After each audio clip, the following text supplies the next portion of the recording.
When I was making my video series about the deep dive into the Bionicle functions, you'll notice that in some of those videos, I made reference to the function of the characters themselves. And in doing so, I paid attention to 2 points in space, right?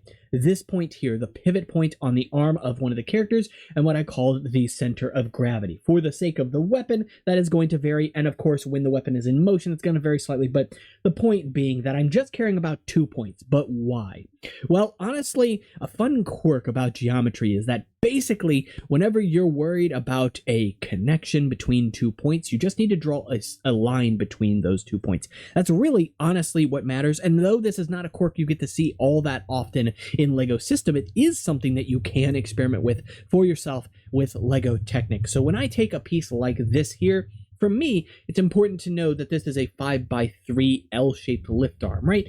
But the lift arm doesn't care. The geometry doesn't care about that size. All the geometry cares about, if I wanted to connect something between these 2 points, is the distance between those 2 points. Meaning that if I wanted to connect something between those two, I can, well, for one, take the exact same L-shaped lift arm and I can connect it. That's pretty self-explanatory. That's pretty intuitive, but something else you could do that's quite interesting is rotate it the opposite direction.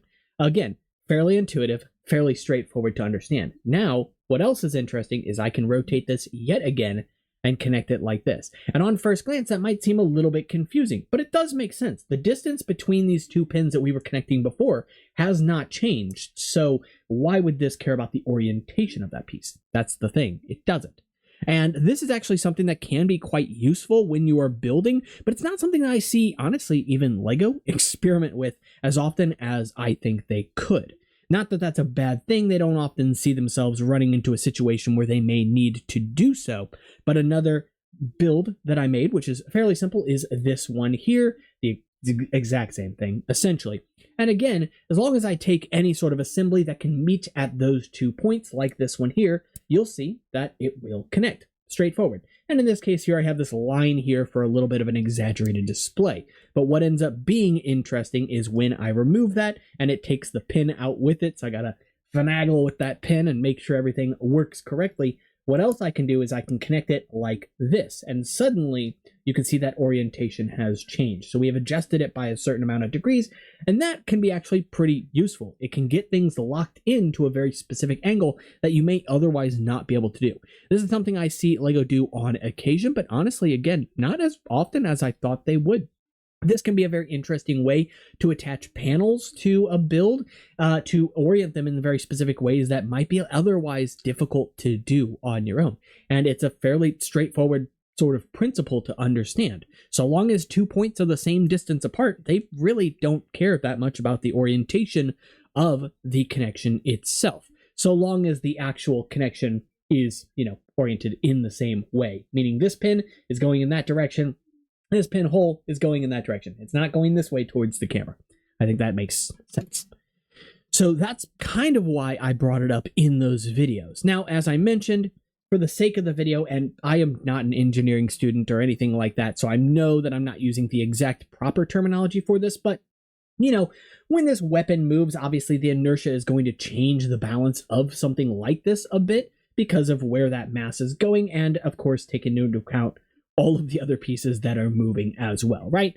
But again, for the sake of these pieces, I say that the points that matter are the pivot point and the center of mass of the weapon because, well, 5 of the 6 toei use the same exact arm. 2 of them do have this lower shoulder connection, so there's going to be a slight variation there.